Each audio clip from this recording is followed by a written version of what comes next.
नहमदुहु व नसल्ली अला रसूलिहिल करीम।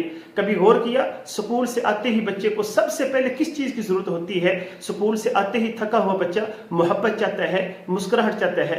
आपके सिर्फ 2 नरम जुमले बच्चे की पूरी थकन उतार सकते हैं। जब आपका बच्चा स्कूल से घर आए तो फौरन सवालों की बारिश ना करें। आज क्या पढ़ा, होमवर्क कितना मिला, टेस्ट कैसा हुआ। ये सवालात गलत नहीं है, मगर वक्त गलत है, मौका गलत है। ज़रा सोचिए, वो बच्चा जो पूरा दिन जहनी दबाव, सबक, होमवर्क और मेहनत के बाद घर लौटता है, इस वक्त इसे सबसे पहले सुकून चाहिए, मोहब्बत चाहिए, अपनायत चाहिए। इसके घर आते ही मुस्कुराकर इस्तकबाल करें, गले लगाएं और कहें आप आगे, आपको देखकर बहुत खुशी हुई। ये चंद अल्फाज बच्चे की थकन उतार देते हैं।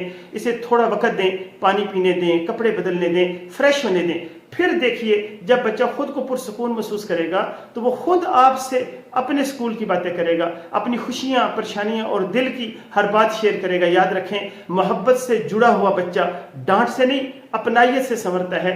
अल्लाह ताला हमें अपनी औलाद की सही तरबियत और इनके दिल जीतने की तौफीक अता फरमाए। आमीन। अस्सलामु अलैकुम।